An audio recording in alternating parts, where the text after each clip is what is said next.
What's up? Ici William Cristofaro. Bienvenue au podcast du cerveau qui roule. Aujourd'hui, on reçoit Sophie Rivard, psychothérapeute et conférencière.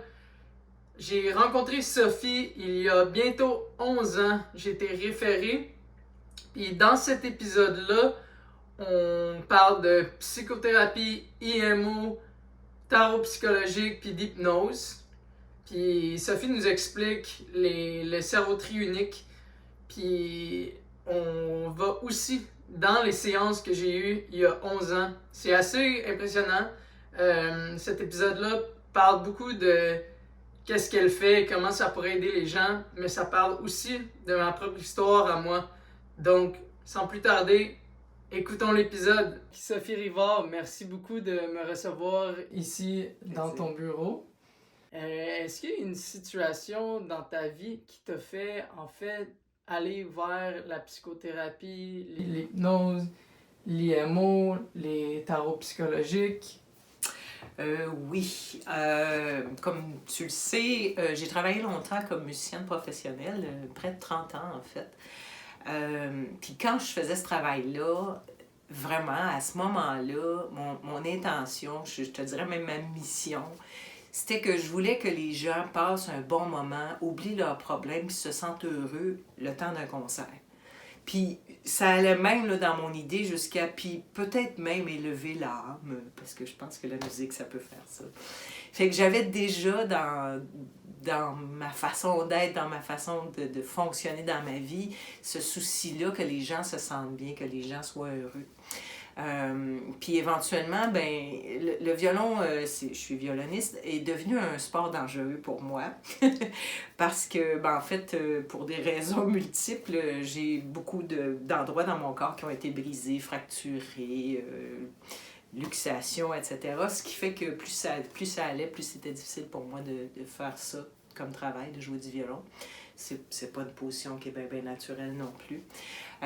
Donc, je me suis retournée vers la psychologie. En fait, déjà, quand j'étais au cégep, j'avais pris des cours en psychologie. C'était quelque chose qui me passionnait, qui m'intéressait beaucoup.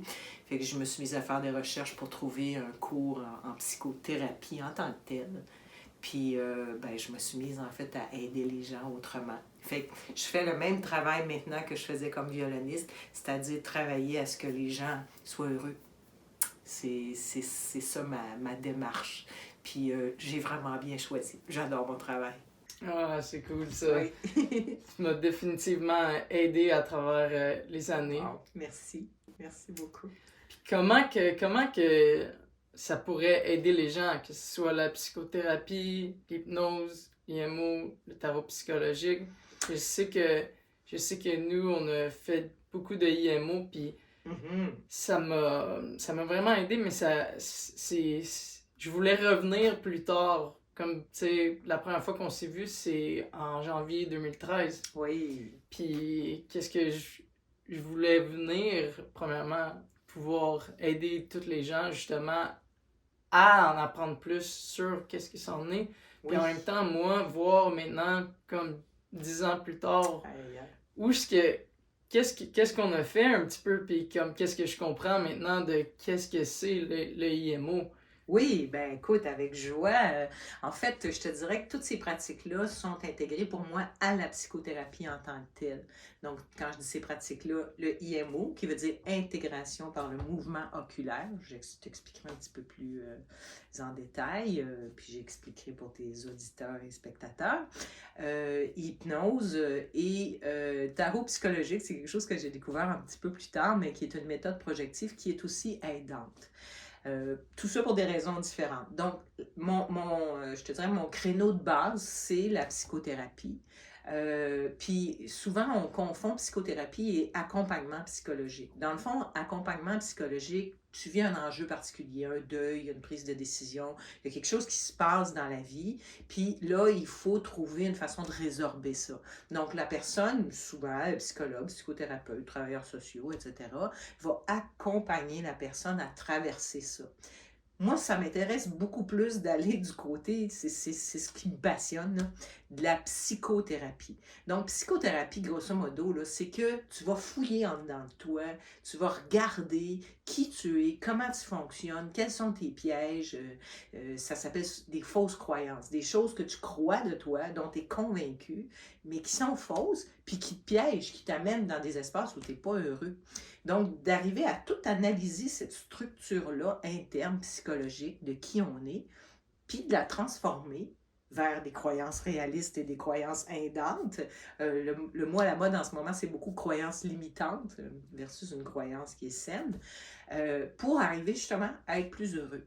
Donc là, chacune de ces choses-là que je pratique, autant ce qu'on appelle en bon franglais le talk therapy, là, on se parle, là. Bon, ça c'est un aspect que je fais, un volet. Le IMO dont tu parlais, c'est l'intégration par le mouvement oculaire. Puis est-ce que tu veux que je l'explique en détail? Est-ce que Oui, moi j'aimerais vraiment ça que tu l'expliques en détail parce que je me rappelle, je trouve ça vraiment intéressant. On faisait des formes comme ça, puis j'aimerais savoir un petit peu, expliquer de ta façon. J'aimerais savoir quand que tu vas d'un côté ou d'un autre. Est-ce que tu vas chercher des hémisphères différents? Est-ce que tu rentres...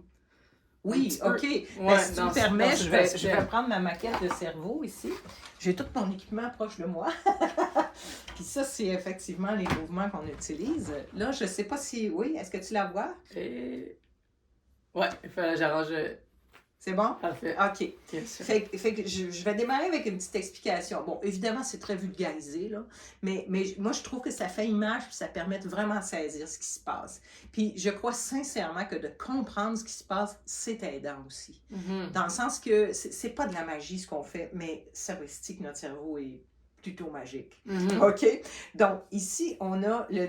Tiens, je vais défaire on a le néocortex, la partie du dessus, jusqu'ici. Là, j'enlève cette portion-là. Ça, c'est la partie de notre cerveau qui est, on va dire, la partie évoluée, quoique des fois. C'est la partie qui pense, qui réfléchit. Et évidemment, notre hamster, il vit dans ce coin-là. Mm-hmm. OK? Puis, juste ici, en arrière, on a le cerveau reptilien. Donc, ça, c'est la partie animale de notre cerveau. C'est une partie dans laquelle il y a, dans le fond, nos instincts, nos réflexes, puis des émotions à l'état brut. Donc, des émotions qui sont très fortes.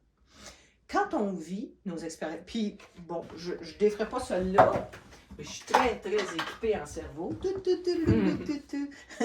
Donc, si j'enlève ici, en dedans, on voit, là, je ne sais pas si on peut le voir, il y a un troisième cerveau. C'est juste ici, à l'intérieur du néocortex. Ça, c'est le cerveau limbique. On ne le voit pas bien. Oui, non, c'est bon, je peux rapprocher.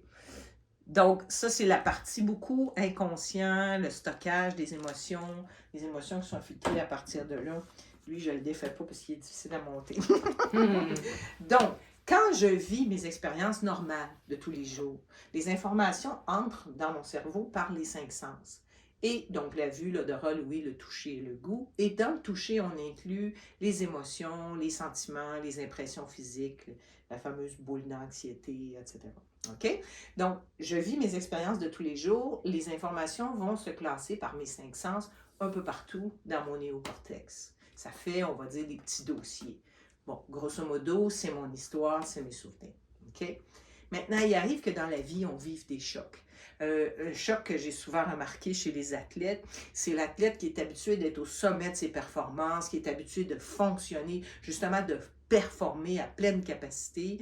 Puis à un moment donné, il arrive un accident, il arrive une défaite, il arrive quelque chose qui prend complètement par surprise, qui crée un choc. Donc, notre cerveau est équipé pour vivre les chocs.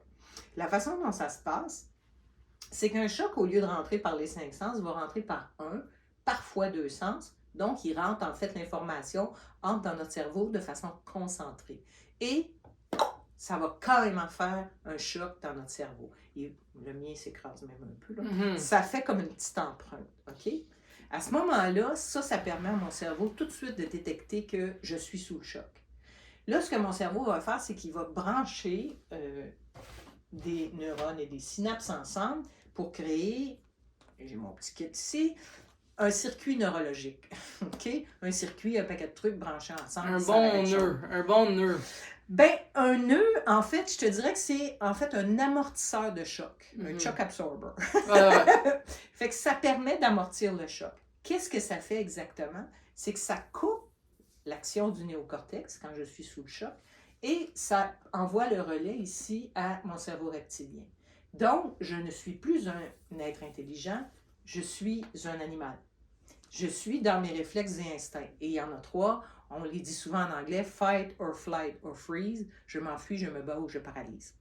Donc, si je l'explique clairement, je suis dans une forêt, il y a un ours qui veut m'attaquer, c'est pas le temps de réfléchir, c'est le temps de réagir. C'est fait pour ça. OK? Donc, admettons que j'ai freeze, j'ai paralysé. Parce qu'apparemment, avec les ours, il faut paralyser. Une fois que mon ours est parti, normalement, ce qui va se passer, c'est que je prends mon circuit neurologique ici, je le grossis. OK, ça, c'est mon circuit neurologique. Normalement, mon cerveau va le défaire en petits morceaux, va le morceler et va le reclasser à peu près, normalement, justement, dans le néocortex. Ça va laisser une empreinte, on le voit bien ici, il reste du bleu. Donc, bien sûr que je vais me souvenir de la fois que j'ai failli me faire attaquer par un ours, mais je ne serai pas traumatisé. OK, maintenant, on reprend le même événement. Admettons que le choc est très grand. C'est sûr que tout ce qui a trait à la sécurité, autant physique qu'affective. Si je passe pas, je vais mourir, là, c'est un choc intense. OK? Donc, si le choc est trop grand, si je suis dans une période vulnérable de ma vie, si un choc s'est répété à plusieurs reprises, ou si plusieurs chocs se sont ensuivis ou un petit mélange, ça crée ce circuit-là, neurologique, et le circuit ne s'intègre pas, c'est-à-dire qu'il ne va pas se morceler, se défaire en petits morceaux. Et ça, c'est un traumatisme. Ça va rester là. Et là, à chaque fois qu'il y a quelque chose qui ressemble moindrement au choc de départ, ça va s'allumer, ça va s'arrêter, puis je vais me retrouver ici à l'état animal. Donc, les gens souvent se disent « je dois être en train de devenir fou, ça n'a pas de bon sens, comment ça je ne suis pas capable de prendre sur moi, je ne suis pas capable d'en revenir, je suis pogné là, Ben, c'est parce que la partie intelligente, elle ne fonctionne plus. Puis là, ben, je m'enfuis, je me bats ou je paralyse. Donc, le fameux IMO, intégration d'un choc par le mouvement oculaire, à quoi ça sert? À retrouver ça pour envoyer la commande au cerveau, morcelle-moi ça, et reclasse ça normalement dans mon cerveau pour que je ne sois plus traumatisé.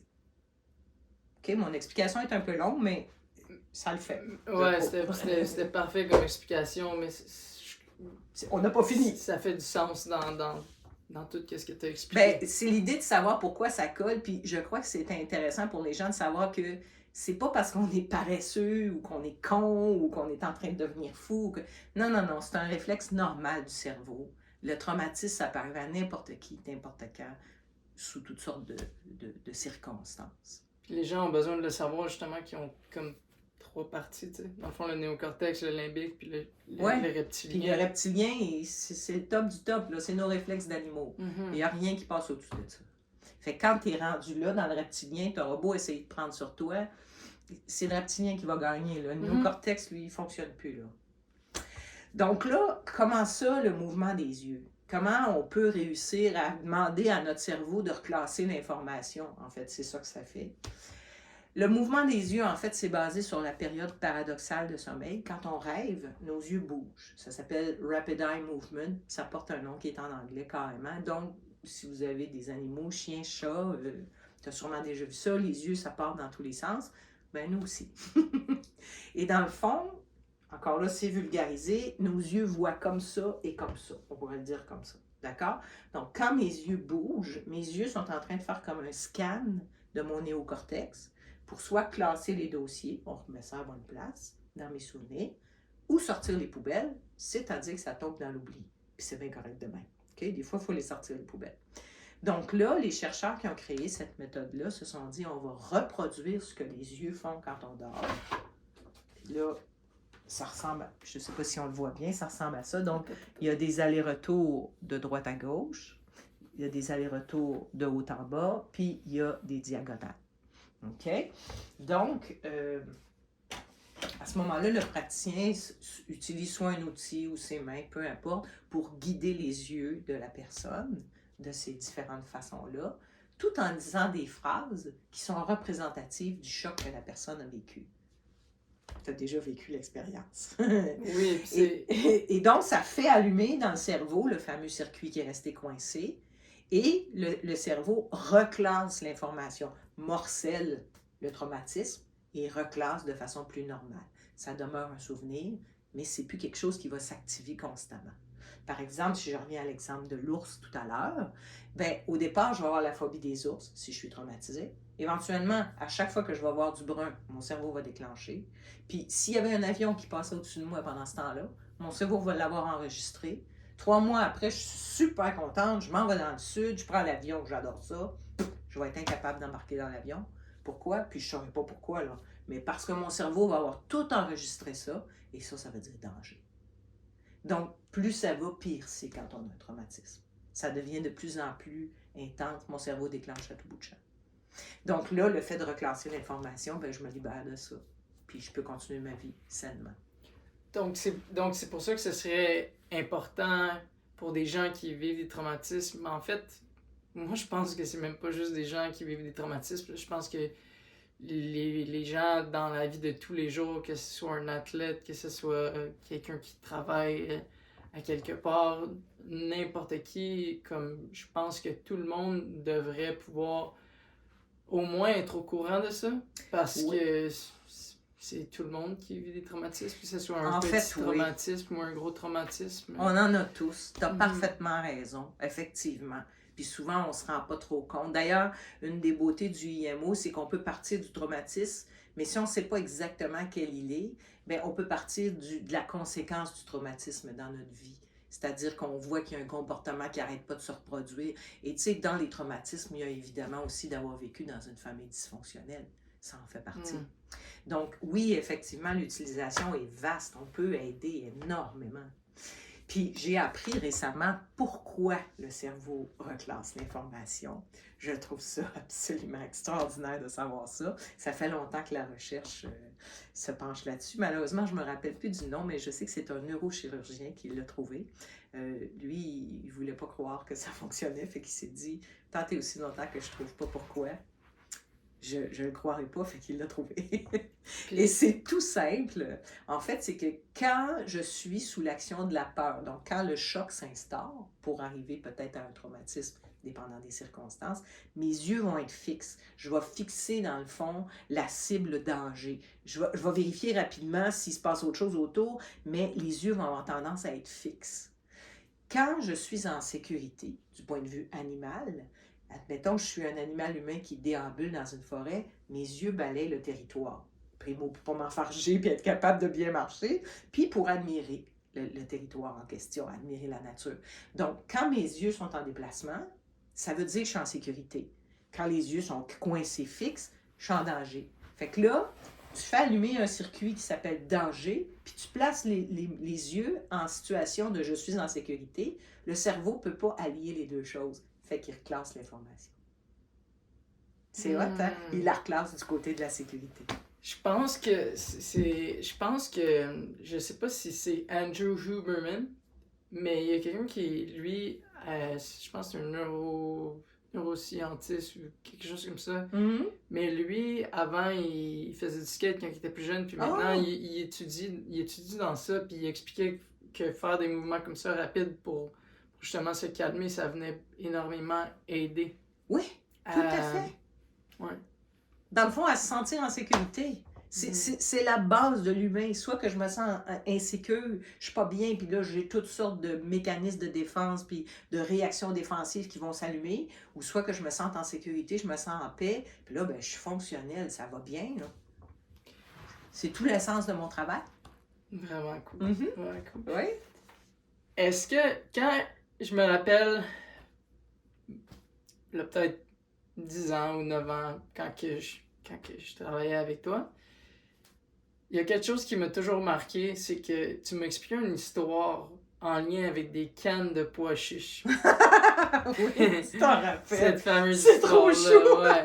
Oui. Puis, dans le fond, je vais l'expliquer, c'est que tu me dis que quelqu'un qui, mettons, une demoiselle ou un garçon voyait des cannes de pois chiches en haut dans un dans une Dans une armoire. dans une armoire. Oui. Mais tu sais, moi, je peux le regarder, pis c'est correct. Mais quelqu'un d'autre peut le regarder, puis il est pas capable. Ça va déclencher quelque chose. Qu'est-ce Ouais. qui fait que c'est ça, selon toi, qui déclenche ça? Ben, c'est un peu comme l'histoire de l'avion dont je te parlais tout à l'heure. C'est-à-dire que, en fait, l'histoire de ça, c'est que cette dame-là, elle avait été abusée de toutes sortes de façons horribles quand elle était jeune. Puis la personne qui l'abusait avait tendance à placer ses cannes. Puis c'est drôle parce que dans ton esprit, c'est devenu de pois chiches. Mais c'est fou, hein, le cerveau. Peut-être. Non, non, c'est Ouais, hot. mais peut-être parce que j'ai mangé beaucoup de cannes de pois chiches C'est un bon. certain temps dans ma Donc, vie. la personne avait tendance à placer ça en ordre de grandeur avec les étiquettes parfaitement placées. Ça, c'était l'abuseur de cette femme-là. Cette femme-là rentre dans sa vie, se marie, a des enfants. Sa vie va super bien, tout est correct. Puis, à un moment donné, elle est chez une amie, ils sont en train de prendre un thé ensemble. Son amie dit, veux-tu des biscuits avec ton thé? La madame dit oui. Et justement, l'amie ouvre l'armoire. La madame voit les boîtes de pois chiches, tout alignées parfaitement comme l'abuseur le faisait. Et là, son cerveau a fait spataf, il a disjoncté. En fait, elle tombe en psychose. Mhm. Pourquoi? Parce que pour elle, ça voulait dire abus, ça voulait dire je suis plus en sécurité. Puis là, ça a été compliqué après ça à l'hôpital parce que les médecins étaient comme, mais qu'est-ce qui va pas dans votre vie, madame? Elle disait, rien, je suis heureuse, tout est parfait. Puis là, en fouillant dans son passé, là, ils ont vu que, il y avait un déclencheur qui s'était produit. Puis des déclencheurs eux-mêmes, on peut en avoir dans notre vie. Je ne veux pas faire peur à personne. Des fois, c'est pas grand-chose, puis d'autres fois, ça peut être intense. Mhm. Que ce soit un petit traumatisme qu'on a eu quand on est enfant ou un plus grand, Oui. ça rejoue dans notre présent. Ben, notre De cerveau a passé à associé présent. ça. Oui. Mhm. Puis notre cerveau a associé ça. Pourquoi? Pour nous garder en sécurité.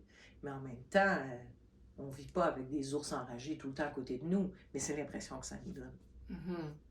Puis ces traumatismes-là, ils viennent de l'enfance, puis de... Comment je pourrais dire ça? Ils viennent de l'enfance, puis mettons, tantôt tu parlais de famille dysfonctionnelle. Oui, ça peut être ça, tout à fait. Un enfant, tu sais, qui n'a pas été aimé comme il aurait eu besoin. Ça peut se produire à tout moment. J'ai traité en IMO beaucoup de gens qui se sont retrouvés à l'hôpital pour des raisons diverses, que ce soit un accouchement, une fracture, une chirurgie. Puis il y a quelque chose qui n'avait pas prévu. Évidemment, quand tu es à l'hôpital, tu n'es pas tout à fait en sécurité, là. Puis là, ça les a tellement pris par surprise. Tu sais, je me rappelle d'un monsieur, là. L'anesthésiste, il a dit, comptez de 10 à 1, puis à 1, vous allez vous endormir. Fait qu'il s'est mis à compter de 10 à 1, puis quand il est arrivé à 7, il s'est mis à s'endormir. Mais là, dans son esprit, il fallait qu'il se rende à 1. Fait qu'il s'est dit, je suis mort. Il a pensé ça. Puis là, la chirurgie s'est produite, il a été opéré, tout s'est bien passé, mais après ça, il allait plus bien, pantoute. Puis il n'arrivait pas à trouver comment ça. Mais c'est parce qu'il a eu peur de mourir. On l'a trouvé. Puis On a fouillé pour le trouver. Vous l'avez trouvé. Puis on a fait un IMO, puis c'était fini, c'était réglé. C'était fini. Puis est-ce que quand il voyait le chiffre 7, ça pouvait y rappeler ça? Ou J'imagine que s'il avait traîné ça plus longtemps, peut-être qu'éventuellement, oui. Mais là, il était vraiment très désorganisé. Sa vie ne fonctionnait pas du tout, là. Fait que le monsieur, il a pris ça en main tout de suite et bravo, là. Mais sinon, oui, plus le temps aurait avancé, plus ça serait étiré vers toutes sortes d'affaires qui l'auraient déclenché constamment. Puis là, la qualité de vie, on s'entend que c'est plus fort, là. Puis, à partir de quel âge que tu penses, toi, personnellement, qu'un enfant ou un jeune athlète ou juste un enfant en général aurait besoin de savoir ça? Ouf, de le savoir, c'est une chose, de le traiter, c'est une autre. Puis là, il y a toutes sortes de théories. Je veux dire, il y a des théories qui disent qu'on peut être traumatisé in utero, là, à l'intérieur de l'utérus de la mère. D'autres théories disent non, absolument pas. Bon, je détiens pas la vérité, je connais pas grand-chose là-dedans. Je veux dire, dans le sens de... Je m'en rappelle plus, moi, quand j'étais dans ma mère. mais donc, tout ça pour dire... que l'enfant, tu sais, un enfant de 3 ans qui sache qu'il soit traumatisé, ça ne changera pas grand-chose, dans le sens que son cerveau n'est pas encore assez développé non plus pour traiter ça, tu sais. Dépendant du traumatisme, ça m'est arrivé de traiter des enfants très jeunes, à partir de 3 ans, oui. C'est sûr qu'encore là, intervenir pendant 1 heure de temps à suivre des mouvements puis à dire des phrases, c'est pas évident pour un petit enfant de 3 ans, mais c'est pas plus grave non plus parce que le cerveau, il fait sa job. Peu importe ce qui se passe pendant la séance. Fait que ça peut être à tout âge, effectivement. Puis des traumatismes peuvent s'instaurer à tout âge aussi. Puis il y a beaucoup de gens aussi, tu sais, comme ta madame au pois chiche, bah, si ça avait jamais, si ça s'était pas produit, cet événement-là, ça aurait jamais déclenché, puis elle aurait continué sa vie, puis elle aurait été correcte. Là. Fait que tu sais, il y a des traumatismes qui sont latents, puis qui vont le rester, puis c'est pas grave. Les traumatismes qui sont capables d'être fonctionnels. Ouais. Ils sont là, sont en dessous, ils n'ont pas été redéclenchés. C'est correct. Mais quand on voit que ma qualité de vie est en train d'être très affectée, là, ça vaut la peine d'aller fouiller. Énormément c'est ça, quand il y a des événements qui arrivent. Oui, oui. Puis tu sais, dans le cas des athlètes, des sportifs, ben là, quand c'est rendu que ça vient affecter ta vie professionnelle, ta vie d'athlète, ben oui, c'est important de traiter ça, c'est important de s'en occuper. Sinon, c'est un combat constant. J'imagine que tu le sais, tu l'as vécu. Je sais, je l'ai vécu, puis tu sais, comme, je veux dire, même aujourd'hui, je veux dire, je travaille constamment sur moi, tu sais, aujourd'hui, c'est pas pour rien que je fais ça, parce que je sens que, même s'il y a plusieurs choses que je sais pour moi-même, je sais qu'il y a d'autres personnes qui savent pas pour eux, puis qu'il y a beaucoup d'informations qui, étant comme un athlète, j'aurais voulu apprendre, puis j'aurais voulu savoir, puis je peux pas le savoir, ça m'a vraiment emmené à apprendre plusieurs trucs sur la vie, plusieurs différentes perspectives, parce que ça peut pas être juste une perspective. Puis je crois que chaque enfant ou athlète ou parent aurait besoin d'avoir cette information-là, parce qu'ils font pas exprès. Non, t'élèves un enfant avec les moyens que tu peux. Après, c'est sûr que ça a des répercussions. Oui, puis selon la sensibilité de cet enfant-là, tu sais, il n'y a pas 2 enfants qui, avec les mêmes parents, vont réagir de la même façon non plus. Oui, ça serait merveilleux. Puis en même temps, ben, tu sais, comme toi, tu avances, tu fais un cheminement, puis justement, je crois que c'est un cheminement, moi je chemine encore aussi, ben, des gens comme ça, tu sais, j'ai des gens toute la semaine qui viennent me voir, ben, à quelque part, ça sonne ma tante un peu, mais ils portent le message, tu portes le message, puis plus ça va, plus des gens sont au courant, puis on lève le tabou sur la psychothérapie, tu sais, on recule d'une couple de générations, « Oh non, moi j'ai pas besoin de ça, je suis pas fou, là. » C'était ça, tu sais, il y avait un tabou. Puis, en parlant de ça, est-ce que tu crois que c'est la conscience collective qui évolue? Oui, qui évolue, mais à ce moment-là, c'était la conscience collective ou tout l'ego de la personne ou les deux? Ben, je te dirais les deux. Oui, puis ça, je dois t'avouer que ça fait partie d'un de mes chevaux de bataille. L'ego, c'est pas juste mauvais, mais oui, il y a une partie où je veux me prouver que c'est moi le meilleur, genre, ou moi la meilleure dans mon cas, mais l'ego, c'est ce qui me définit aussi, c'est ce qui fait que je suis pas toi puis t'es pas moi, puis c'est intéressant, on vit notre expérience humaine avec qui on est, mais oui, il y a des deux, puis on oublie souvent aussi l'aspect sociologique, la société actuelle versus celle dans laquelle j'ai grandi, versus celle dans laquelle mes parents ont grandi, c'est pas la même, c'est pas pareil. Il y a toutes sortes de choses. Tu sais, là, comme nos jeunes enfants, ils vont avoir traversé la COVID dans leur enfance. Ben, mes parents, moi, 2 guerres puis une grande crise mondiale. Tu sais, ça change la façon dont la vie est vécue. Fait que l'ego, il protège ça aussi. Tu sais, jadis, les gens, tu sais, je le dis souvent, ici au Québec, là, vivre tout nu sur une plage, c'est assez difficile. Fait que ça prend de l'argent, ça prend un toit sur la tête, ça prend des vêtements chauds, ça prend du chauffage, de la nourriture. On peut pas trop cultiver l'hiver, là. Fait que les gens qui ont traversé des grandes crises, qu'est-ce que ça leur prenait? De l'argent. Fait on est un peu, tu sais, on a l'héritage de ça, l'argent super important. Là, ça s'équilibre. Fait que oui, c'est un amalgame de choses.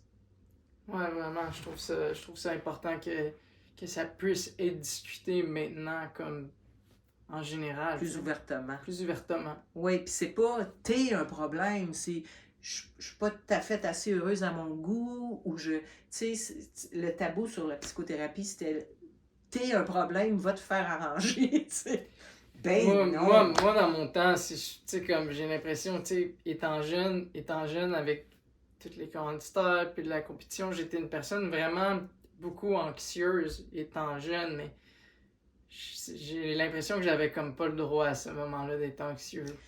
Ben voilà, voilà, tu sais, c'est l'entièreté de la personne, puis tu étais un peu objectifié, tu sais, tu deviens un peu un objet publicitaire, un objet de performance, ça fait que, ben non, t'as pas le droit d'être anxieux, ben voyons donc. L'anxiété, ça fait partie de la vie, c'est Vraiment, puis tu sais, normal. que ce soit moi qui l'ai mis ou que c'est qu'est-ce que j'ai pu ressentir de, des gens autour de moi ou c'est...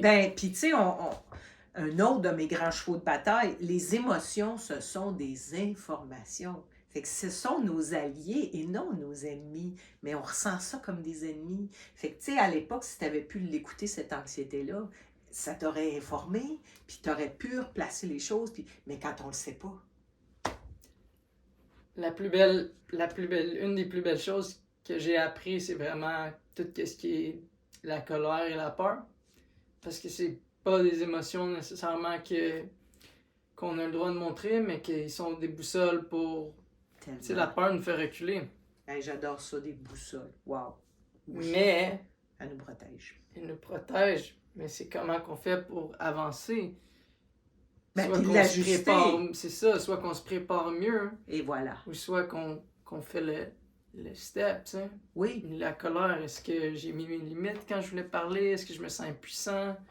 C'est toutes des choses que j'ai eu l'opportunité d'apprendre, mais Chapeau.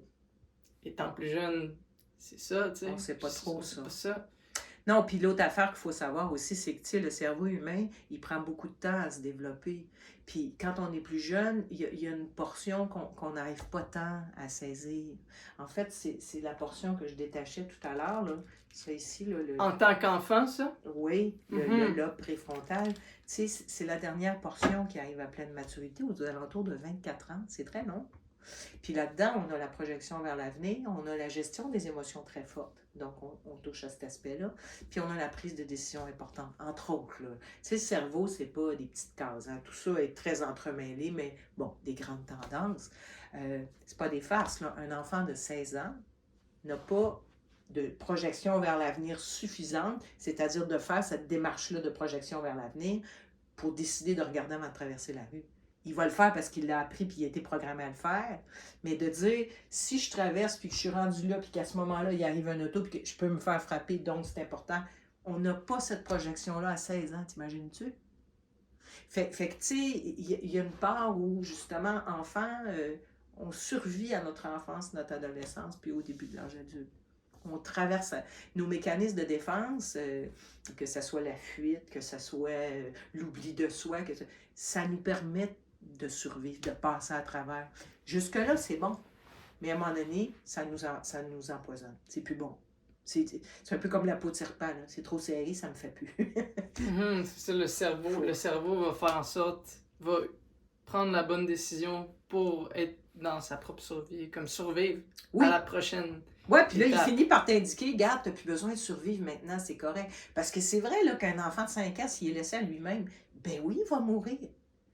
Fait que, tu sais, c'est ça, dans le fond, que notre cerveau nous donne comme information. Mais après ça, ben oui, à 24 ans, si je suis un animal humain, je peux chasser moi-même, là, rendu là. Puis je peux avoir une job aussi dans ma société. Fait que, tu sais, encore là, on voit souvent notre cerveau, on voit souvent nos émotions comme des ennemis. Ben non, pas du tout. C'est des alliés. Puis le cerveau, by the way, est à l'intérieur du corps. C'est de la santé physique. On sépare la santé mentale comme si le cerveau flottait à côté. Non, non, non. C'est de la santé physique. C'est tout un entier. C'est un tout. Ben, si tu veux, les deux autres portions dont on parlait, l'hypnose, tu vois, moi, je ne vais pas l'utiliser pour aider par rapport à des traumatismes parce que, en fait, je trouve que IMO est beaucoup plus efficace puis en plus sécuritaire. Avec l'hypnose, il y a toujours un danger de créer un nouveau traumatisme. Puis l'hypnose, tu sais, c'est facile à appliquer, mais justement, ça demande beaucoup, beaucoup de connaissances et de doigté pour être capable d'accompagner la personne si jamais il arrive ce qu'on appelle une abréaction, c'est-à-dire une grosse émotion du passé qui remonte, puis qu'il faut attraper pour ne pas créer un nouveau traumatisme. Donc, avec des athlètes, l'hypnose, pour moi, puis en général, je te dirais, est beaucoup plus utilisée comme un entraînement supplémentaire. Il y a carrément des scientifiques qui ont branché des athlètes avec des électropods, là, j'ai pas le mot en français, là, pour vérifier, dans le fond, l'action de leur corps pendant qu'ils font une visualisation hypnotique. Puis, admettons qu'ils placent l'athlète en position de, mettons, faire du vélo, ben les muscles vont faire des micro-mouvements, les muscles vont réellement bouger, alors que la personne est assise sur une chaise puis bouge pas.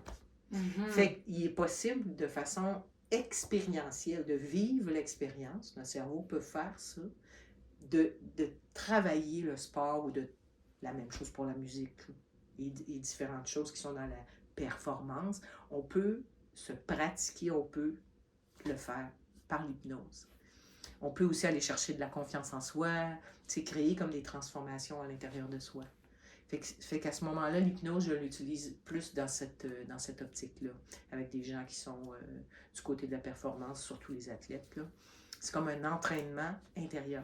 Puis plus tu le fais souvent, plus le cerveau est habitué à ça, plus ça devient confortable.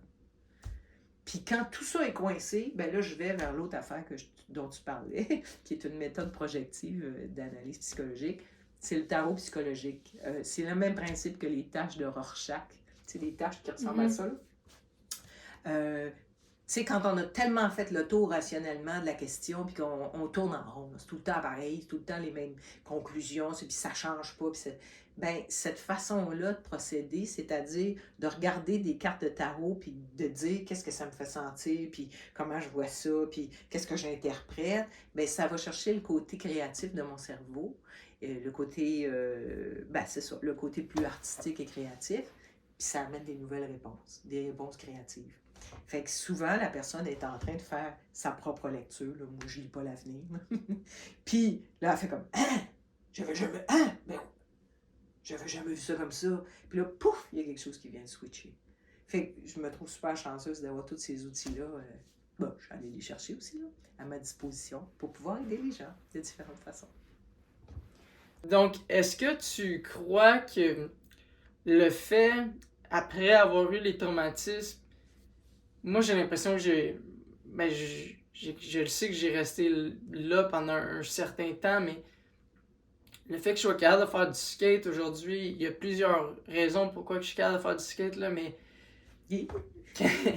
quand que j'étais jeune, constamment, je continuais à faire du skate dans ma tête. Je continuais à faire du skate, j'ai jamais arrêté de faire du skate, tu sais, je faisais des trucs, je faisais des visions, comme... Wow. Mais c'était... Je te dirais que c'était conscient, mais c'était inconscient. C'est juste parce que l'émotion était tellement forte de perdre le skate que fallait que je trouve un moyen d'en faire. Fait que j'en faisais à l'intérieur. Oui. Aujourd'hui, je sais que... il y a des gens qui me disent « On dirait que t'as jamais arrêté de faire du skate. Tu fais du skate, c'est pareil, genre... » T'as jamais arrêté, en fait. Mais tu sais, c'est ça. Je crois pas que j'ai arrêté. Non? C'est juste que c'était pas sur le monde 3D. Ouais, mais c'est plus 3D qu'on pense dans notre esprit aussi, là. Ouais. Parce que ça vient justement travailler tous tes muscles jusqu'à un certain point. Oui, absolument. Ton cerveau, il te permet... En fait, c'est une des caractéristiques du cerveau, c'est qu'il ne fait pas la distinction entre l'imaginaire et le vrai. Tu sais, l'exemple que je prends souvent, c'est, mettons que mon enfant disait, bon, à maman, à soir, j'ai un party, je vais rentrer vers 2h du matin. Je suis fine, oui. Vraiment? Les enfants sont plus vieux, là. Ils sont plus à la maison non plus. Mais bref, là, il est 2h du matin, je me réveille. Mon enfant n'est pas rentré. Je t'inquiète, mais j'ai wow. Là, je me dis, OK, Sophie, peut-être qu'il y a eu un peu de... Là, il est 2h15, il n'est pas rentré. Là, la pression monte, là. Mais je sais rien, là. C'est tout dans mon imaginaire, là. Là, j'essaie de le texter, il ne me répond pas. wow, là, je commence à être de plus en plus anxieuse. Il est rendu 2h30. Aïe, aïe, j'ai pas de nouvelles. J'essaie de texter de ses amis parce que oui, j'ai leur numéro. Ils me répondent pas non plus. Hey, là, je suis rendue dans le drame dans ma tête. Mais là, mon cœur va pomper plus vite. Mes muscles vont être serrés. La circulation de mon sang va être transformée. Je vais peut-être avoir plus chaud, je vais peut-être avoir plus froid. Je vais respirer plus vite. Mais c'est tout dans mon imaginaire. Le cerveau, il ne fait pas la différence entre les deux. Puis là, la chose qui est vraiment comique, c'est que mon enfant arrive à 3h du matin.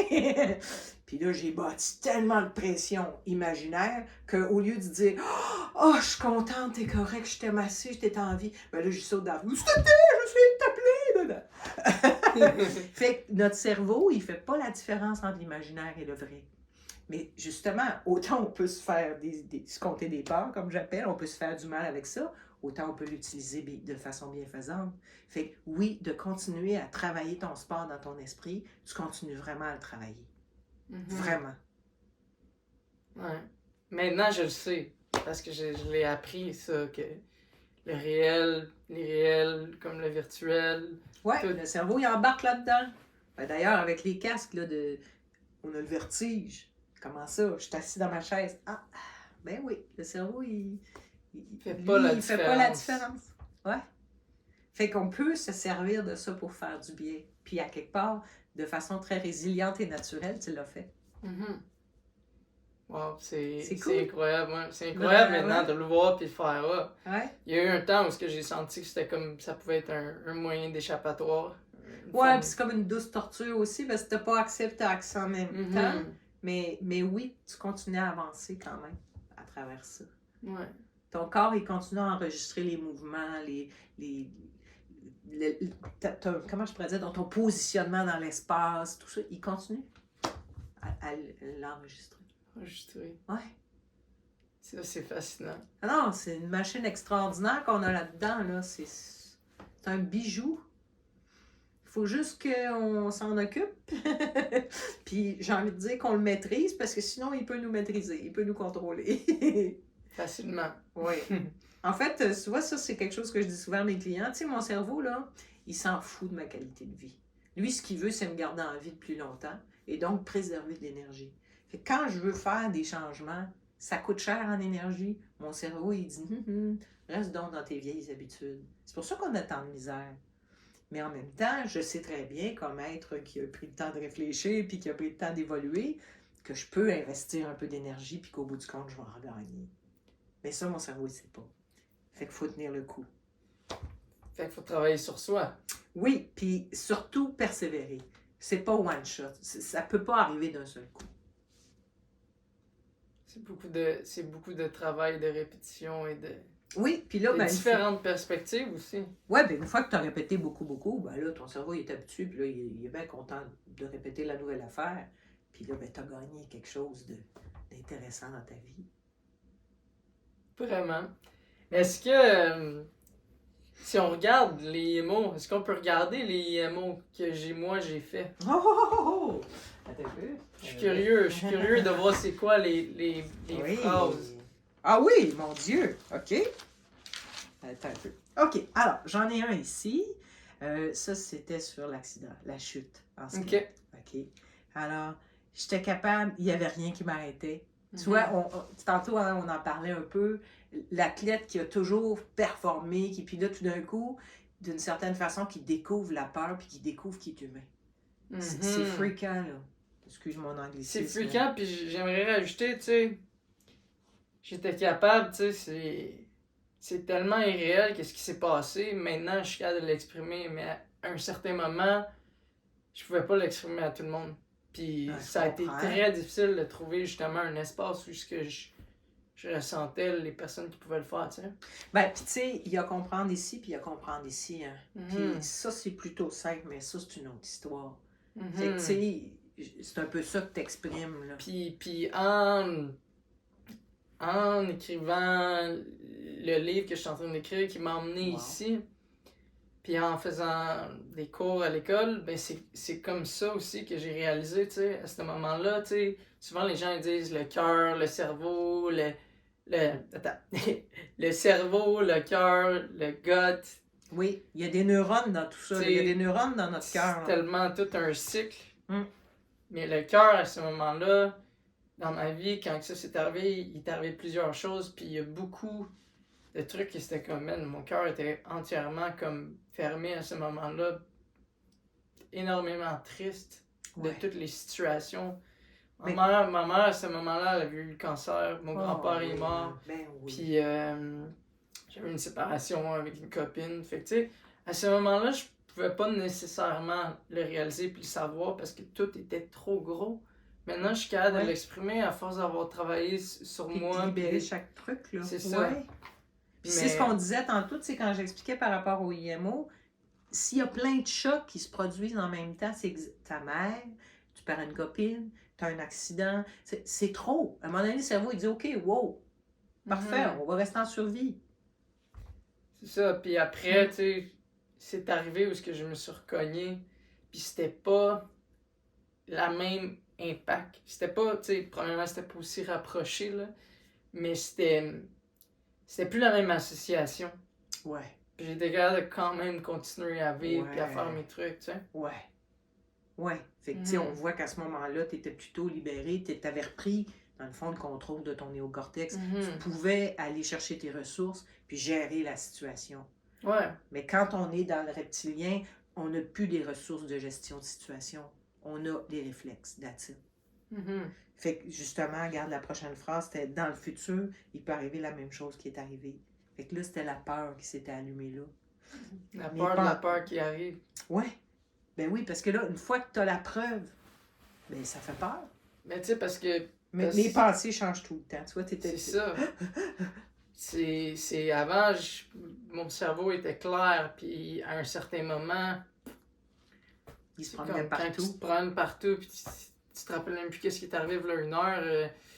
J'aimerais ça fonctionner, mais comme c'est du repos à ce moment-là que j'avais besoin, mais Oui, puis encore là, de classer le traumatisme dans le sens que pourquoi tu t'en rappelles plus? Ben, parce que ton néocortex n'est pas tellement actif. Mhm. C'est là qu'il stocke les mémoires, c'est pas ici, c'est pas dans l'animal. là. Puis c'était épeurant parce que pour le futur, est-ce que je vais me rappeler? Je vais-tu me rappeler Et d'être comment comme, que c'était peurant? comme je vais-tu me rappeler, genre, comme, il est où mon futur? Oui. Récemment, je l'ai réalisé, puis j'ai fait, Wow. ok, c'est ça que à ce moment-là, je vivais, tu sais. Ouais. Ouais. Puis, Un sentiment comme d'être perdu. Là. mhm. Mm. Ouais. Puis perdu dans tous les sens, perdu dans cette forêt. là, Et je où trouve. ma direction, tu Puis sais. perdu dans. Ouais. Quand ça fait, Wow. tu sais, j'ai commencé à faire du skate, j'avais 5 ans. Fait que c'est en 80, Wow. 5 98, ans. 99 environ. Wow. Puis, Ouais, t'es né. Quand là. c'est ça, c'est 98. J'ai toujours pensé que c'était à 6 ans, mais c'est comme avril 98, je pense. Ok. Puis, quand que justement ça s'est arrivé, toutes ces histoires-là, c'est entre 2009 et 2012, mais comme à partir de comme le temps que j'ai au neurofeedback, comme en 2012, mettons, ben, Oui, je suis allé oui, nous, on s'est fin vu en 2012, 2013, fin ouais. 2012 au neurofeedback, mais mettons, ce temps-là, dans l'été, comme fin de l'été jusqu'à là, ça a été comme terrible, genre comme... Infernal. Et où ma coordination, sont où mes repères, comme mon père, tu sais, mes repères, à ce C'est moment-là, c'était terrible, mon là. père, là, comment il peut m'aider? Ouais. Comment ma mère peut m'aider, tu sais? Oui. Fait que, Wow. c'est... Quelle Et où, expérience. et où hein. ma direction quand tu Ouais. vis quelque chose comme ça, là? Puis, tu sais, 10 ans plus tard, quand tu l'as retrouvé, ta direction, ben c'est merveilleux. Là. Tu sais comment tu as fait ça, tu sais quel a été le processus, tu sais comment tu as envie d'inspirer d'autres personnes pour qu'ils retrouvent la leur aussi. Vraiment. Il ou elle. Puis j'ai réalisé aussi que j'ai vraiment posé des questions à certaines personnes. Puis il y a plein de monde qui aurait pu m'aider, puis il y a plein de monde qui m'ont aidé, mais il y a aussi des gens où que moi j'étais dans mes propres mécanismes, puis que t'es pas nécessairement capable d'aider quelqu'un tout le temps quand quelqu'un a des mécanismes forts comme ça. Absolument. Puis tu peux pas non plus aider quelqu'un qui veut pas se laisser aider. Exact. Parce que ça arrive aussi, tu sais. Oui, absolument. Fait que Ouais. c'est. Puis c'est respecter l'autre aussi. Si l'autre n'est pas prêt, c'est comme ça. Hein. Mhm. Oui. Puis je pense que ça, c'est le plus beau cadeau d'être capable de respecter quelqu'un. Ok, il est Absolument. pas rendu là, mais c'est ça. au début, c'est pas évident. Non. Pendant longtemps, Ouais. j'étais militant. Oui, Envers ça. oui. Ben encore là, quand on a réussi à trouver sa solution, hey, on veut on veut la partager à tout le monde. Je l'ai trouvé, je vais vous le dire. C'est pas la même pour tout le monde. Non. Ça fonctionne pas. Le chemin n'est pas tout le temps le même non plus. Veux-tu d'autres phrases? Oui. Là, on en avait fait un.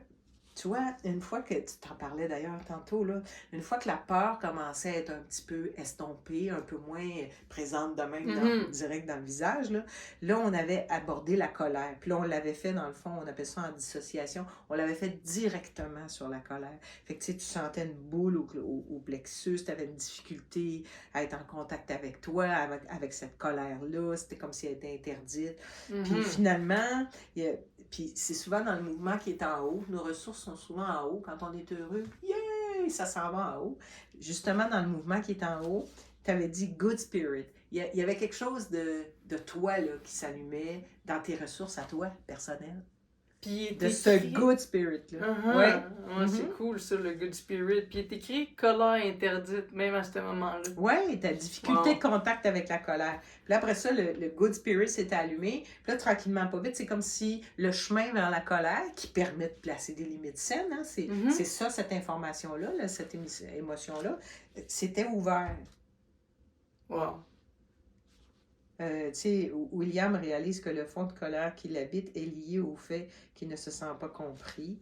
Puis, ben là, si je me sens pas compris, soit que j'embarque dans l'espèce de victime de j'attends que les autres me comprennent, ou soit que je me fasse comprendre. Donc, si je l'ai toujours dit de la même façon et que ça marche pas, je vais le dire autrement. Par exemple. Puis ça, c'était pas le fun. C'était pas le fun dans le temps. Non, ben là. Hein? Mais pour moi et pour les gens autour de moi. Là. Mais en même temps, tu y es arrivé et puis éventuellement, tu t'es senti compris. On a besoin de ça. Suivant. Quand quelqu'un dit de quoi, je pense que ça va arriver. Là, c'était comme des espèces de prophéties. Tu étais comme coincé dans la peur. T'arrêtais pas de faire plein d'associations. S'il arrive ci, il va y avoir ça. S'il y a nanana. Là, on est en train d'étouffer bien raide. Là. Ouais. Puis, t'étais très inquiet. Là. Il y avait encore de l'inflammation, dans le fond, dans la blessure. Ça, c'était quelque chose là, qui... on revient au corrèle. S'il y a de l'inflammation, ça veut dire que je ne serai plus jamais capable. C'était pas vrai, ça. C'est ça, entre autres, ça, c'en est une fausse croyance. Mais tant et aussi longtemps qu'on le croit, ben on est aligné là-dessus. Ouais, c'est ça qui est écrit. Ouais. Tiens, regarde ici, faut pas que je pense à si je vais trop vite, je vais me blesser. Tu sais, là, c'était le contrôle de la pensée qui commençait à s'allumer, puis c'est comme si tu voyais que tes pensées, c'était tes ennemis, là, tu sais. Si je pense ça, c'est dangereux, il va arriver ça. Tu sais, là, c'était d'autres corrélations que tu faisais, de fausses croyances. Ouais. Puis éventuellement, il y avait des pensées par rapport à Barcelone. Des photos, des vidéos que tu avais fait là-bas de skate. Puis là, ben, tu vois, c'est ça que le cerveau fait quand il fait son classement d'informations, c'est qu'il y a le réseau de peur qui est là, qui est allumé. Puis à force de le morceler puis d'enlever de la pression, là, les ressources s'allument. Souvent, c'est des images, c'est des expériences qu'on a vécues. Là, c'est comme si ça dilue le problème. Attends une minute, là. Regarde, j'ai fait ça, là, puis ça a bien été. C'est tout... Ce que j'ai remarqué à travers les années, c'est que c'est toutes des images qui viennent. Ouais. Que ce soit une forme de clairaudience, une clairaudience, une clairvoyance. Une clairvoyance, une clairaudience. Souvent, c'est comme ça que c'est venu à travers les années. Mais le cerveau ne communique pas en mots, hein, du tout. Les mots, ils sont traduits par après. Le cerveau, il communique en images, pas en symboles. Tout le temps. Puis si les gens, souvent, les symboles sont très forts, fait que les gens ont peur, là, ils se voient dévisser des têtes carrément, là. Il n'y a pas de danger. Ça veut juste montrer l'intensité de ce que tu ressens. Ouais, puis c'est vraiment... C'est épeurant par moments quand tu sais pas c'est quoi. Ouais. Et là, à un moment donné, quand tu comprends que non, j'ai ces images-là qui sont fortes, mais en fait, c'est que mon cerveau, il communique par image. Puis s'il envoie une image puis que je la comprends pas, ben il va envoyer encore plus fort jusqu'à temps que je... Wow! Faut que je fasse quelque chose. Wow. Ouais. Fait que... si on Et avance... c'est vraiment cool de pouvoir aller des regarder années ça. après, hein? Ouais. Là, on était encore en 2013. Là, on avait fait ça, c'est une autre chose qu'on peut faire. Ah, ben là, on est en hypnose, tu vois, dans celui-là. OK. Puis là, c'était vraiment de travailler la confiance. Puis donc, ce qu'on avait fait, c'est qu'on avait fait comme un branchement de confiance ensemble. À ce moment-là, la confiance, tu la sentais dans ta poitrine, dans tes bras puis tes jambes. C'est assez particulier parce que, tu sais, dans le fond, c'est ton équipement de skater. Bien plus que le skate. Puis là, dans le fond, on avait fait comme voyager ça partout dans ton corps pour que ça devienne de plus en plus intense puis que tu sentes le contact avec cette confiance-là. Confiance bâtie sur des années, by the way. Hein? Puis là, on avait fait, t'avais fait des rampes d'escalier en skate. Autrement dit, on avait branché la confiance puis le skate ensemble. Puis t'étais revenu de là, t'avais eu comme un symbole, est-ce que je peux le nommer? Oui. C'était un triangle. C'était magnifique. Il y a un côté qui c'était du calme. En bas, c'était de... Qu'est-ce que c'est ça? Assurance, se sentir comme rassuré. Puis ici, c'était la confiance. Puis je me rappelle à ce moment-là, tu m'avais suggéré de mettre un triangle sur mon skate. Oui, de rapporter le symbole, ton cerveau, il comprend ce symbole-là, c'est lui qui l'a fourni. Ouais, fait que ça, c'est une forme d'hypnose, c'est une forme d'entretien hypnotique, je vais dire ça ouais. de même. Oui, d'auto-hypnose. C'est qu'on instaure quelque chose, on crée un outil, puis après ça, à chaque fois qu'on se rattache à l'outil, bien, on ramène l'expérience qu'on avait intégrée ensemble dans cette séance-là d'hypnose. Fait que ça permet justement d'entretenir. Je suis tellement content de pouvoir me rappeler de tout ça parce qu'il y a eu des moments dans ma vie où j'étais comme, man, je me rappelle pas de ce qui s'est passé. C'était épeurant, c'était traumatisant, c'était déstabilisant, tout ce qu'on peut nommer, tu sais. Puis à ce moment-là, je faisais encore le party, j'avais recommencé à faire la fête. Puis j'étais allé à un bar. C'est une façon de fuir, hein, c'est ici dans le reptilien, entre autres. Oui. Puis j'étais sur une terrasse, puis j'avais un coton ouaté Ashbury. Ashbury, c'est une marque de lunettes. Un de mes amis, Gabriel Bélanger, m'avait donné ces chandails-là, il m'aidait. Puis il y a un gars, il me dit qu'est-ce que ça veut dire ça? Je pense qu'il m'avait parlé des Rockefeller ou quelque chose comme ça. Plus Illuminati, puis... On était dans la conspiration, là. C'est comme, il m'a parlé de tout ça, puis après, c'est que j'étais comme, ouais, genre comme, non, le triangle, ça peut vouloir dire tout, à cause que j'étais dans ça. Puis tu vois, là, regarde, on a un autre de mes chevaux de bataille. Toute la généralisation versus personnel, c'était ton triangle. Le reste, là, c'est d'autres affaires. Mais c'est ça, encore là, les fausses croyances. Le danger, c'est qu'on recolle tout ça ensemble. Puis là, mon triangle, mon beau triangle qui s'était créé, qui était à moi, un triangle, c'est un triangle, il y en a des triangles partout, tu sais. Là, il devient néfaste, il devient poison, c'est comme si on se perd à l'extérieur de nous. C'est de ramener, c'est d'être à l'intérieur. Qu'est-ce que ça veut dire pour nous? Oui, c'est mon triangle, ma signification, c'est tout. Puis ça se peut que ça ne soit pas ça pour quelqu'un d'autre, c'est tout. Moi, quand j'ai fait de l'hypnose pour la musique, pour être plus confiante, moi, c'était un point rouge. Fait que j'avais mis un point rouge à l'intérieur de ma boîte de violon. C'est beau, ça. Mais pour quelqu'un d'autre, point rouge, ça peut vouloir dire danger. Moi, ça voulait dire pouvoir. Pouvoir. Wow, super. Fait que, ensuite de ça, bon, là, j'ai peur que je serais plus jamais capable de faire du skate, là. Puis combien, si on regarde, j'ai peur de plus être capable de faire du skate, combien d'athlètes dans leur sport que tu crois que ça leur arrive? Ben, en fait, je peux dire que moi, j'en ai vu beaucoup. Pendant un certain temps, j'en ai traité plusieurs, des athlètes professionnels.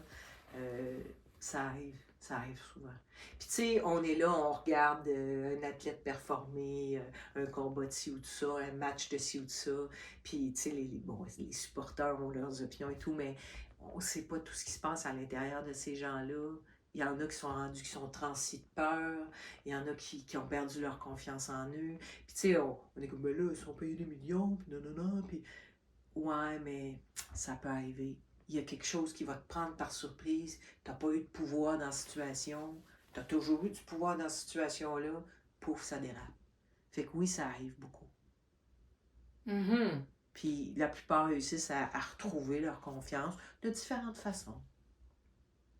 Je trouve ça cool que tu nommes ça parce que, oui, évidemment, tu sais, quand on voit les gens au top, on pense que c'est cool, c'est ça qui est beau, c'est ça qu'on veut pour notre vie. Moi, personnellement, je veux être un pro, puis ça veut pas dire qu'un professionnel de skate Est à l'abri. est à l'abri ou qui vit une vie qu'il aime, tu sais. Ben, la plupart du temps, oui, mais c'est ça, ça demande beaucoup d'efforts, ça demande beaucoup d'investissement. Tu sais, juste garder la mémoire physique, c'est énorme ce que ça demande, tu sais. Mhm. Fait que, est-ce que ça se peut que de temps en temps, ça puisse déraper parce qu'il y a beaucoup, beaucoup de pression? Ben oui. Fait que, tu sais, ça demande un soin constant. Faut prendre soin de soi quand on est dans des circonstances comme celle-là, où il y a beaucoup de stress aussi à gérer. C'est des situations stressantes. Le track, veux pas, quand tu performes dans une compétition ou un match ou sur une scène, le track va faire partie de la game. Il peut être bon, il peut être aidant, mais s'il est mal géré, il peut te paralyser. Mhm. Ouais, Oui, l'anxiété de performance. absolument. Ouais. Fait que c'est de comprendre le message de tout ça, tu sais, puis de, comme je dis, les émotions, c'est des informations, c'est tout. Et si je les vois comme des ennemis, ça va être des ennemis. Parce que je les vois comme ça. C'est intéressant, tu sais, quand j'ai dit l'anxiété de performance, c'est comme si genre Tu l'as senti. je me suis comme mis comme ça, direct, comme pour me protéger inconsciemment, tu sais. C'est fort, hein? Parce que ça a été quelque chose de... Ben oui. Puis je le vois avec plein d'enfants qui font du skate aussi, tu sais. Absolument. Ben, même un peu partout, les résultats scolaires, c'est rendu très, très fort, là, l'anxiété de performance. Puis tu vois, ton corps s'est raidi, puis tu sais, c'est particulier parce que, en fait, c'est un réflexe animal que tu viens d'avoir. Ici, ce sont nos organes vitaux. Si ça, c'est pas protégé, je suis en danger. Fait que quand on sent de l'anxiété, on sent une forme de peur, de danger, qu'est-ce qu'on fait? On protège ça. C'est tout de suite ça que tu as fait. C'est tout de suite ça, tu sais. Mm. C'est cool. Maintenant, je peux le savoir, tu sais. Ouais. Fait que je trouve ça cool. Puis en même temps, Puis je peux savoir aussi que si j'ouvre cette partie-là de mon corps, plus particulièrement le diaphragme ici, là, ça envoie le message à mon cerveau que je suis en sécurité. Encore plus. Ouais, puis une fois que mon cerveau a reçu ce message-là, il chasse les hormones du stress de mon corps. Juste par la posture puis la respiration qui est complète. C'est ça, c'est pour ça que c'est pour ça que c'est important, tu sais, de pouvoir respirer. Au début, c'est comme au début, quand on a parlé, c'est ça que, tu sais, c'est ça que je fais, en fait, quand je suis pas en train de te parler, tu sais. Ouais, puis tu sais, quand on est nerveux, quand on... Tu sais, plus ça va, pire c'est, là. Puis là, je dis pas que ça m'arrive pas d'être nerveux, là. Ben, juste pour être clair, là, ça m'arrive encore. Ben, moi, honnêtement, je vois ça comme, premièrement, il y a un souci dans le sens care, là, de la performance. Il y a quelque chose de respect là-dedans. Dans mon cas, quand je travaille comme musicienne, ça m'arrive encore, mais toi aussi, tu performes pour des gens aussi, ben, tu as un respect, tu as un souci de bien faire pour ces gens-là aussi. Ben, ça, c'est la bonne partie du stress et du trac. Ça te permet de t'ajuster à cette situation-là. Je dirais que pour le skate, oui, il peut en avoir, mais vraiment plus, vraiment moins. Ben, on veut pas être envahi. Je dirais mais on se dépasse quand on est... Tu sais, quand on est dans un certain track, on devient comme au-dessus meilleur que nous-mêmes. C'est ça, quand je l'ai, je peux l'avoir comme plus des mémoires. Ouais. Mais, tu sais, je fais plus de compétition nécessairement non plus, fait que je pourrais pas dire. Mais je sais que par contre, avec le parcours que, mettons, j'ai recommencé à faire du skate, après je n'ai fait un peu moins, je sais qu'à un certain moment, je suis retourné dans des comportements un peu différents des comportements que j'avais auparavant. Wow. Mais après, j'ai été capable de venir les travailler, puis comme, ok, c'est bon. Ouais. Oui, c'est extraordinaire tout ce qui est stocké dans notre inconscient. Puis le pouvoir, justement, comme tu viens de le dire, c'est de ramener ça à notre conscient. Une fois que je le sais, je peux changer les choses. Mhm. Mais tu te rends compte à quel point c'était encore là dedans de toi. Ouais, puis Ouais. c'est incroyable, tu sais. Si je joue de la musique classique, physiquement, il va se passer quelque chose qui est vraiment pas bon pour moi. Si je joue du jazz, ça se passe pas. Non, Parce que mon cerveau associe. il l'a, hein, c'est ça, Ouais. ouais. Ouais. Mhm. Il y a tellement de. Je trouve qu'il y a tellement de trucs intéressants, tu sais, que ce soit une mémoire de quand j'avais 6 ans qui revient, que ce soit une mémoire de quand j'avais 14 ans.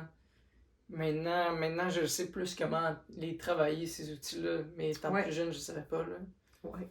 Fait que c'est cool maintenant de pouvoir venir être capable de les emmener à la conscience, tu sais. Puis les utiliser, tu sais, dans le Mhm. fond, moi j'appelle ça la voie des alchimistes. Ça, c'est ton plomb, c'est pas cute. Mhm. Mais à force de le travailler puis de le chauffer, t'en fais de l'or. C'est Vraiment. autrement dit, tu deviens de plus en plus éclairé, t'as de plus en plus de pouvoir sur toi-même puis ta vie. Mhm. Mais tout ça à travers ces événements-là pas cool de 6 ans puis de 14 ans dont tu parles, tu sais. Mhm.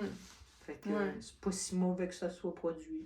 Non, je pense que c'est ça, c'est tant que l'association, mettons, on regarde une situation, que ce soit quand ma mère m'a poussé pour aller à l'école anglaise, tu sais, pendant des années, c'est comme, j'en ai voulu à ma mère pendant longtemps. Ouais, Je le savais que c'était quelque chose de bien, mais c'était dur puis c'était mais ça a tellement insécurisant. été dur que, tu sais, c'est comme, non, tu sais. Ouais. Mais aujourd'hui, tu sais, je suis capable de le ressentir plus à un niveau profond aujourd'hui avec l'école que je fais, mais j'ai pris cet exemple-là pour faire, ok, check. Là, ça devient dur, ça devient un changement de carrière. J'ai besoin de me rappeler qu'est-ce que ma mère elle a fait pour moi à ce moment-là, pour être capable de traverser de l'autre côté. Ouais. Que ce soit comme plus au niveau thérapeute, coaching, mentorat. Mais ce moment-là, il a fallu que je le réalise, puis que c'est correct de savoir, genre, ah, ok, ben, oui, genre, je parle en anglais, mais c'est le ressenti qu'on peut avoir. S'il est encore le même, c'est Ouais. là où Il me piège il y a rendu là. besoin d'un changement, tu sais. Oui, absolument. Puis tu sais, tu touches aussi à une notion que je trouve super importante. Malheureusement, dans notre société, on l'entend moins souvent, mais c'est d'arriver à une détermination, une motivation, une persévérance. C'est pas paf, ça va se transformer. Comme tu dis, c'est un cheminement, c'est d'y revenir, c'est d'y réfléchir, c'est d'essayer des nouvelles affaires. Puis à un moment donné, oui, c'est transformé. Puis des fois, on retombe dans nos vieux pièges. Mhm. Fait faut pas se taper ça à la tête, puis il faut continuer à se retrousser les manches, puis je le fais, mais je le fais pas parce qu'il faut, pas parce que c'est pas bien, je le fais parce que je m'aime puis je veux être bien. Puis, ouais, puis qu'est-ce que j'ai remarqué, c'est que il y a beaucoup de gens qui disent « Ah, j'ai pas envie de me casser la tête. » Puis je trouve que c'est tellement intéressant parce que ça veut pas dire que je vais pas le dire, mais c'est rare maintenant que je le dis parce que je veux pas me casser la tête, je veux avoir la tête apaisée. OK. Dans le sens que souvent j'entends les gens dire « Ah, j'ai pas envie de me casser la tête. » Mais vraiment, souvent, beaucoup de gens, Mais c'est oui, comme si ça me c'est tente pas, je veux pas me casser la tête. ça, mais... Des fois, il faut la casser un petit peu. Oui, Pas trop longtemps. oui, mais je voulais pas emmener là, mais je comprends. Mais qu'est-ce que je voulais dire, c'est que, tu sais, je change le vocabulaire pour, je veux avoir la tête apaisée, je veux oui, pas, tu sais, comme, oui. je veux pas me casser la tête, je veux avoir la tête apaisée. Très bonne idée. Oui, effectivement. Fait que Euh. je veux comprendre, je veux arriver à saisir, puis modifier quelque chose, puis oui, rien casser. Puis tu sais, l'autre affaire, c'est se botter derrière. Ben non, c'est pas obligé de se botter derrière. Mhm. Est-ce que des fois, il faut s'efforcer? Oui. C'est ça que tu voulais dire Ouais. par casser la tête, dans Ouais. le sens se forcer. Oui, Mhm. s'efforcer. Des fois, faire même le sacrifice. Pas tout le temps, Mhm. mais des fois, oui. Tu sais, fait que c'est une nuance, c'est d'arriver à... Puis là, on a, tu sais, des espèces de gros canons de « gâtez-vous, vous le valez bien, occupez-vous de vous oui, mais s'occuper de soi, ça peut vouloir dire s'efforcer. Mhm. Voilà. Merveilleux. On en regarde-tu Bon, d'autres? Oui, hey, j'adore la conversation. Je pense que je vais faire mal en Espagne. Je peux pas faire de skate.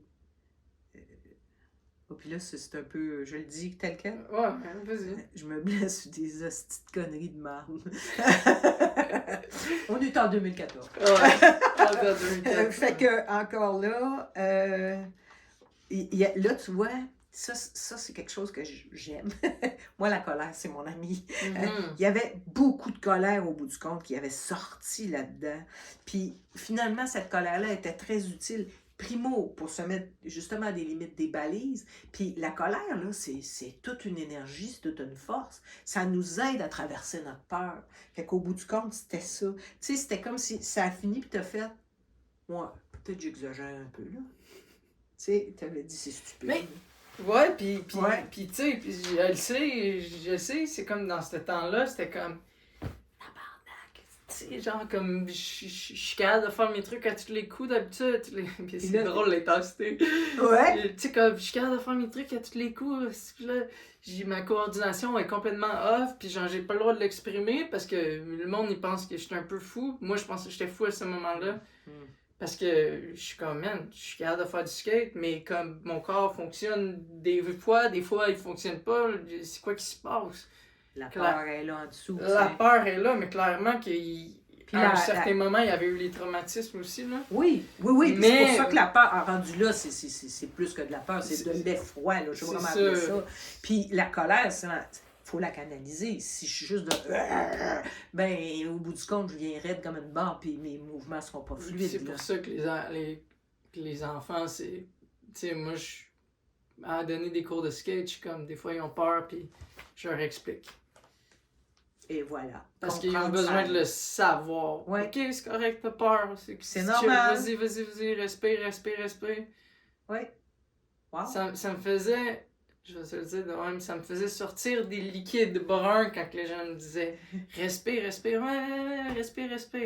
Ouais, Maintenant, mais tu sais, t'avais pas l'explication. Non, c'est ça. Maintenant, je suis capable de le dire, tu sais, Ouais. aux Ouais. enfants, puis à moi-même, puis à tout le monde, tu sais. Oui.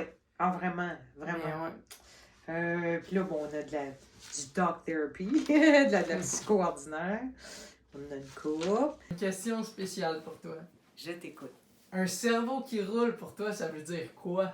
Et tabarnouche, OK, Ouais. the rolling brain. Ouais. Oh mon Dieu, hey, tu me poses toute une question dans le sens que... Oh! Là. Bon, il y a deux aspects à ça, OK? Il y a l'aspect positif puis il y a l'aspect négatif. Fait que le D'accord. cerveau qui roule, c'est le sapristi de hamster qui arrête plus, là, puis qu'on se roule des pensées qui sont limitantes et empoisonnantes. Là. Je vote pas pour ce cerveau-là.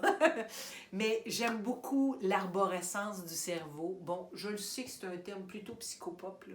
En fait, l'émergence, c'est le vrai mot en psychologie. Donc, il y a une pensée qui s'allume, puis là, il y a une arborescence de pensée qui s'associe à ça, puis qui se promène partout, puis là, on va fouiller là-dedans.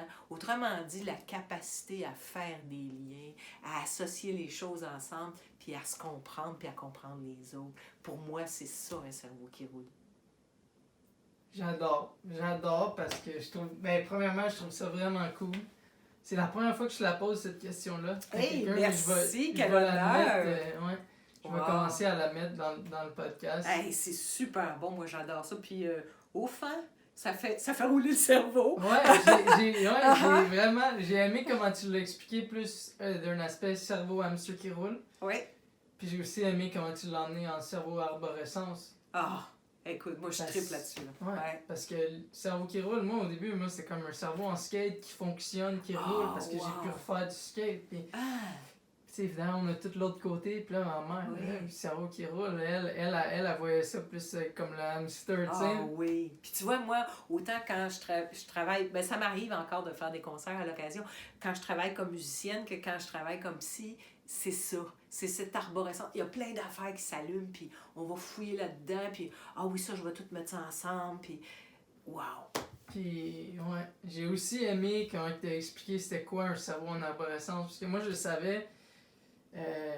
Nicole Pinault, une personne avec qui j'ai travaillé, elle me l'a expliqué. Puis Oui. elle me l'a expliqué, là, le cerveau en arborescence. Puis, est-ce que tu crois que moi, personnellement, j'ai un cerveau en arborescence? Ben, il semble que oui, hein? En tout cas, ça te parle. Parce qu'il y a des gens qui ont des cerveaux qui sont plus séquentiels, qui fonctionnent autrement dit, sur une séquence, puis la séquence doit être faite au complet, versus celui-là qui allume de même. C'est juste deux fonctionnements différents.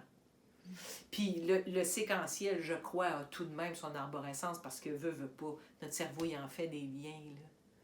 Mais je te dirais que moi, ce qui m'allume beaucoup, c'est l'espèce de côté. Puis, tu sais, je l'utilise en hypnose, je l'utilise quand je fais du IMO, je l'utilise en psychothérapie, quand je fais du jazz, évidemment. C'est l'improvisation. Tu sais, il y a quelque chose d'improvisé, de spontané, on suit le chemin, on avance là-dedans. C'est pas tout casé dans notre petite affaire préétablie, là. Ah, moi, j'adore ça. Fait que, Mazak, mon cerveau, il roule. Je l'aime. Merci énormément, Sophie Un grand Rivard, pour plaisir. Merci. tout le beau temps. Je crois que c'est cool d'avoir été capable de revenir, puis juste même de parler, de voir qu'est-ce que je disais.